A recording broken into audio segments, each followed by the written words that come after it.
My dad was actually an oil painter and a copper tooling artist. So back in the 50s and 60s, he actually traveled the streets of Malaya on his motorcycle. So over there, he painted scenes, Asian scenes and civilizations.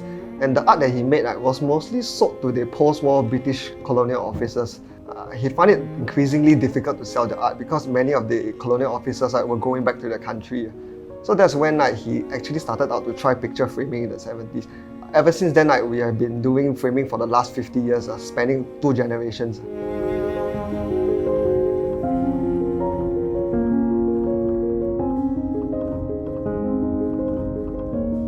We grew up spending the weekend at the shop. So we will help out with a very simple framing chores, or we would just play around the shop until our parents call it a day. It was really hard making a living back then.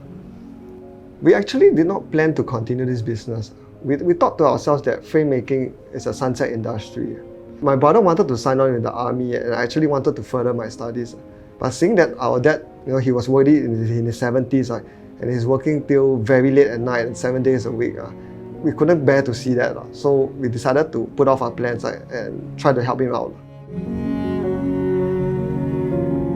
I mainly attend to the customers in the showroom. So I work out the consultation and design with them over here before passing the actual physical framing work to the production site, which my brother handles over there. Back then, framing was much less complex. Customers were not so concerned about the preservation of artwork. But right now, customers are more discerning. Framing has become more complex. So we try to keep up to date with the latest machinery, technology, and methods and techniques that we could use to try to improve processes.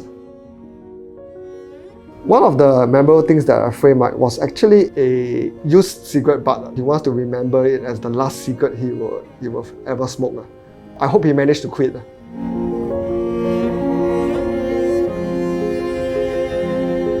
We are passionate in our craft, and we want the customers to get good value. We believe if we want to do it right, we better do it ourselves. So all the work that we design and fabricate in our workshop is done by our in-house team. We do not sub the work out to anyone else. This way we get to control the quality at every stage. We pay a lot of attention to any small details that you tell us.